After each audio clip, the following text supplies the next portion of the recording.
नाटक करते हैं ना भगवान के आगे, बस इस बार मौका दे भगवान, आगे देखना कितना बढ़िया आदमी बन के चलूंगा, फिर तो कभी गलती करूंगा ही नहीं। भगवान कहेंगे 300 बार मौका दिया तुम्हें, और तुझ जैसा ड्रामेबाज मैंने आज तक नहीं देखा। हर बार नया ड्रामा नया ड्रामा, ऐसा नौटंकी बाज कोई है ही नहीं जैसा इंसान है। रोज नए नए नाटक करे। इस बार भगवान आखिरी बार, बस इस बार मौका दे देना, इस बार मौका देना, अब फिर गलती नहीं करूंगा। 1 मिनट में आदमी चेंज होता है।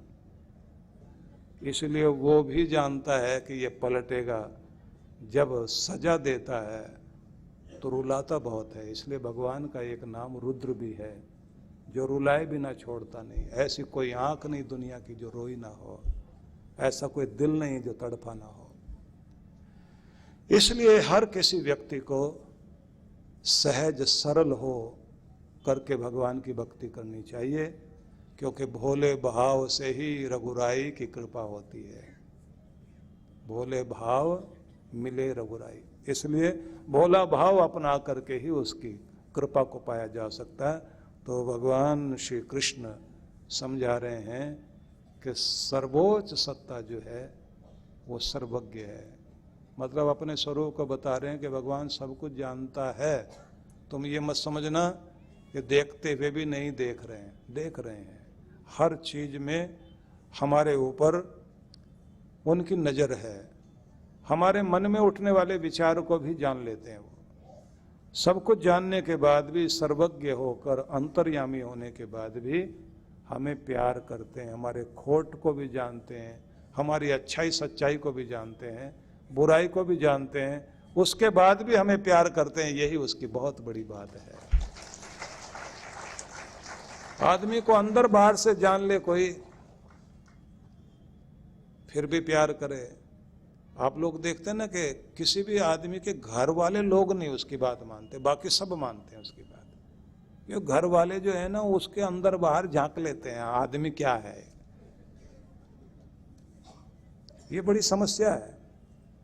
हर आदमी की मुश्किल यही है, उसके घर के लोग उस पर भरोसा कम करते हैं, उसकी बात को कम समझते हैं। और खासतौर से पत्नी तो उसको अंदर बाहर ऐसा समझ लेती है। आदमी कोई भी अपनी पत्नी को समझाए, वो पत्नी कहती है ज्यादा समझाने की जरूरत नहीं, मुझे पता है आपका, बहुत अच्छे से मालूम होता है उसको। और इनके पास तो एक तीसरी आंख भी होती है महिलाओं के पास, तो उन्हें पूरा पता होता है। जब गुस्सा कर रहा हो और बच्चे जाकर माँ से कहें, माँ तुम क्यों सारे घर का मूड खराब कर दिया, देखा ना कितना गुस्सा कर रहे हैं। बोले चुपचाप बैठे रहो, थोड़ी देर ड्रामा चलेगा, अभी ठीक हो जाएगा। पक्का पता होता है उसको क्या करने वाला है। कभी ऐसे दाएं जाएगा, फिर बाएं आएगा, फिर वहां बाहर बैठेगा, फिर ऐसे बड़बड़ाएगा, फिर पानी वानी पी के खाना खा के सो जाएगा, सवेरे बिल्कुल ठीक मिलेगा। बड़ा मजा आता है। और कमाल की बात है, वो इतनी सीरियस रहती है, चुपचाप वहीं से बैठे बैठे देखती रहेगी कि अभी ये ड्रामा यहाँ से यहाँ चल रहा है, अब इसके बाद ये होगा, इसके बाद ये होगा। बहुत पता होता है इनको, लेकिन चुप बैठी रहती है। उसे पता है अगर छेड़ दिया तो ड्रामा ज्यादा देर चलेगा।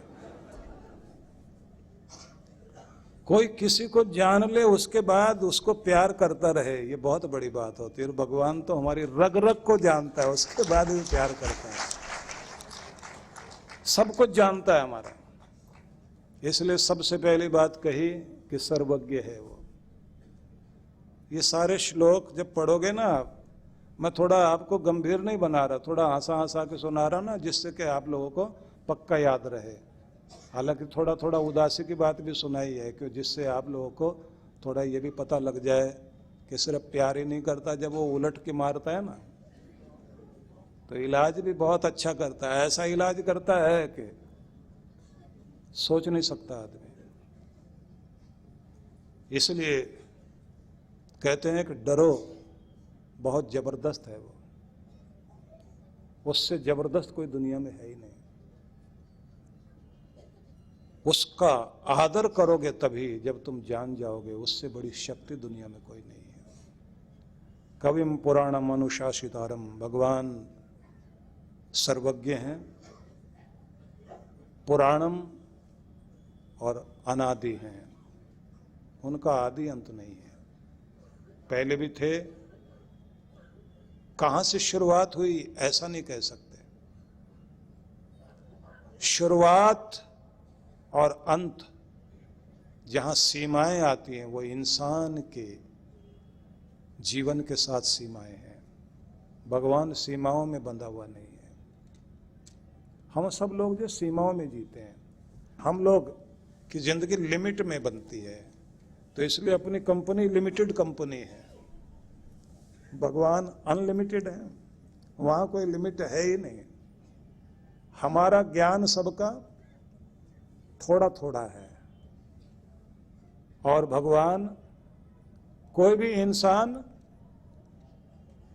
सब कुछ नहीं जानता, थोड़ा थोड़ा सब कुछ जानते हैं। और कमाल की बात है, सबके पास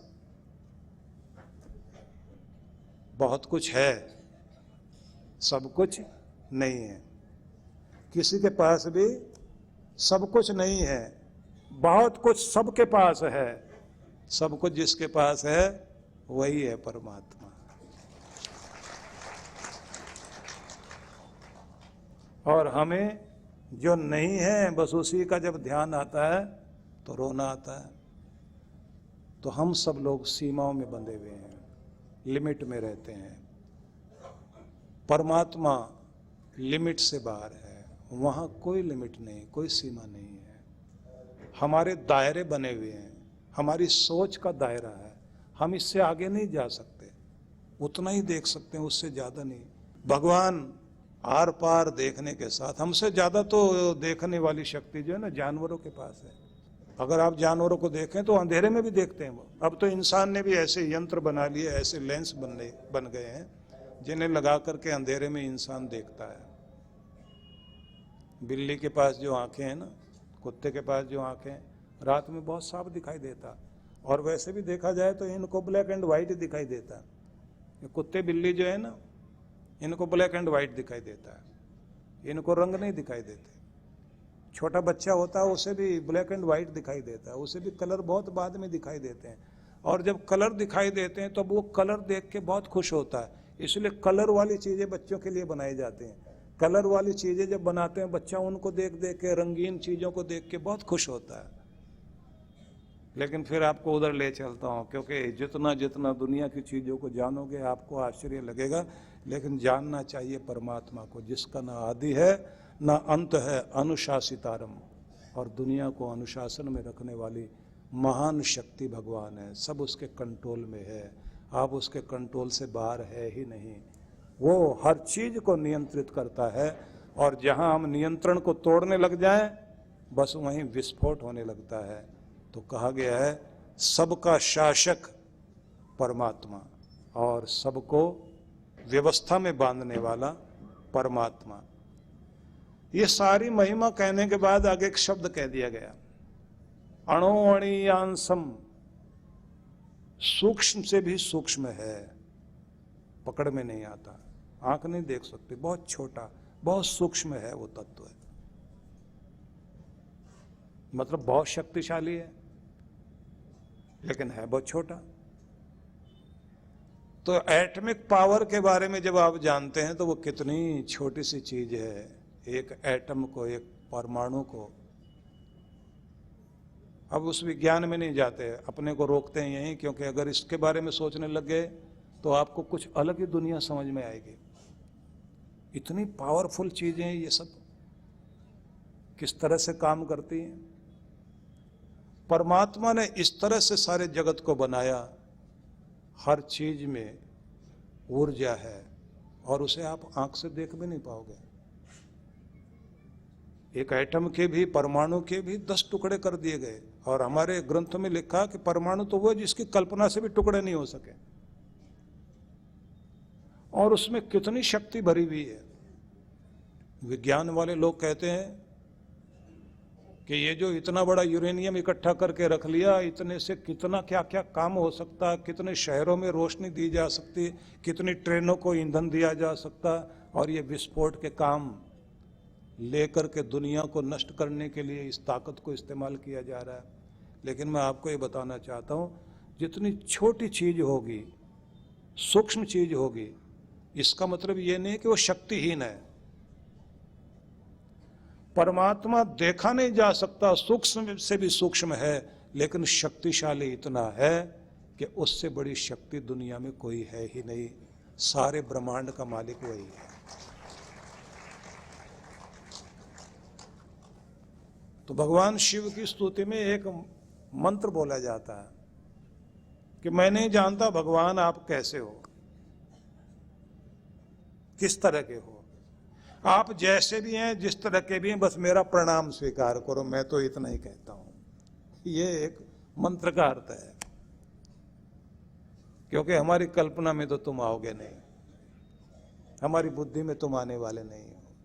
तुम जो भी हो, जैसे भी हो, जिस रूप में हो, मेरा प्रणाम स्वीकार करो और अपने बच्चे का ख्याल रखना, मेरे ऊपर अपनी कृपा दृष्टि रखना, मुझे कभी अपनी कृपा छाया से अलग मत करना।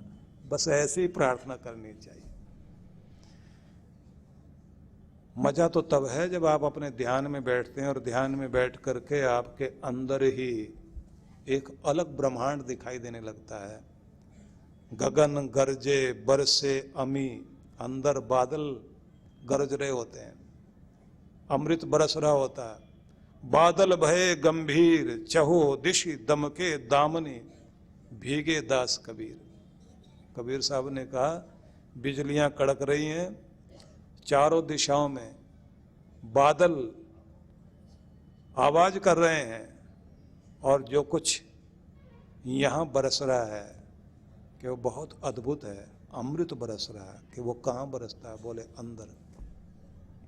जिसे गोरखनाथ ने कहा, गगन मंडल में गाय भी आई, यहां अंदर वो गौ, उसने दूध की व्यवस्था कर दी।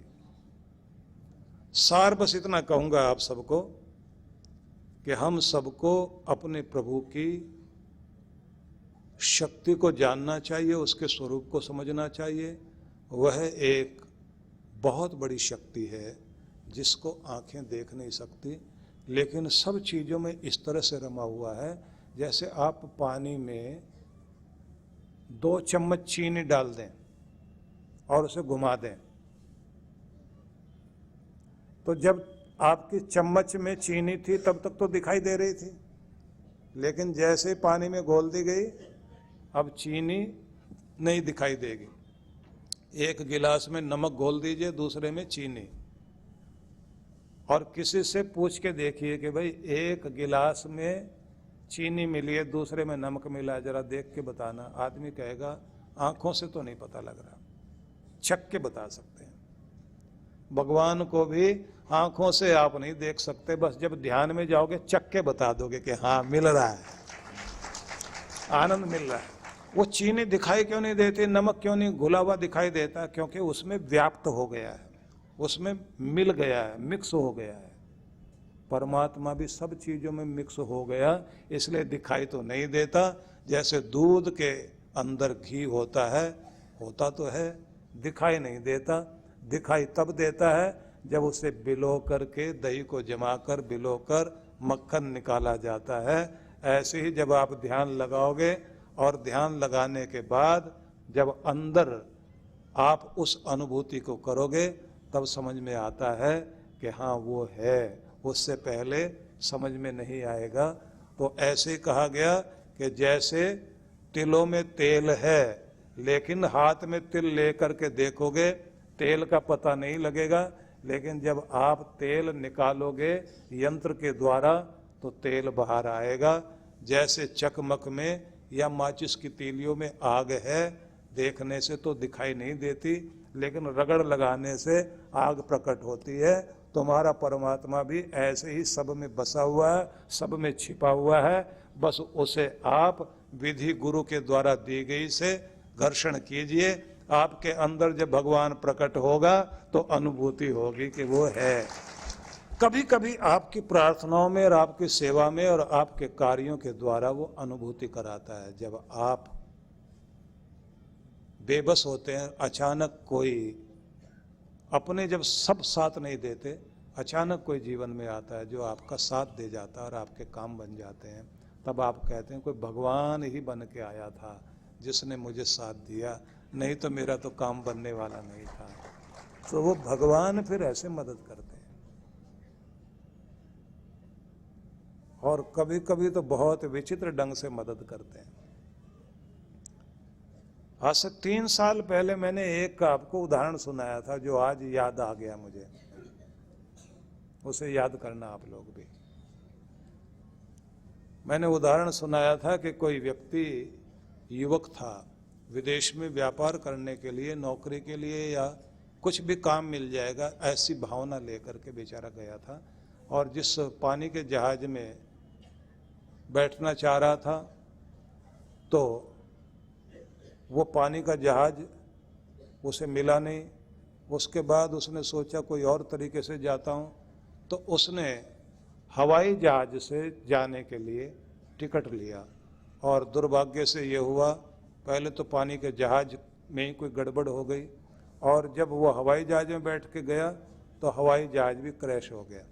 हवाई जहाज क्रैश हो गया तो सब लोग मरे उसमें, लेकिन वो बच गया। तो बचा भी कैसे?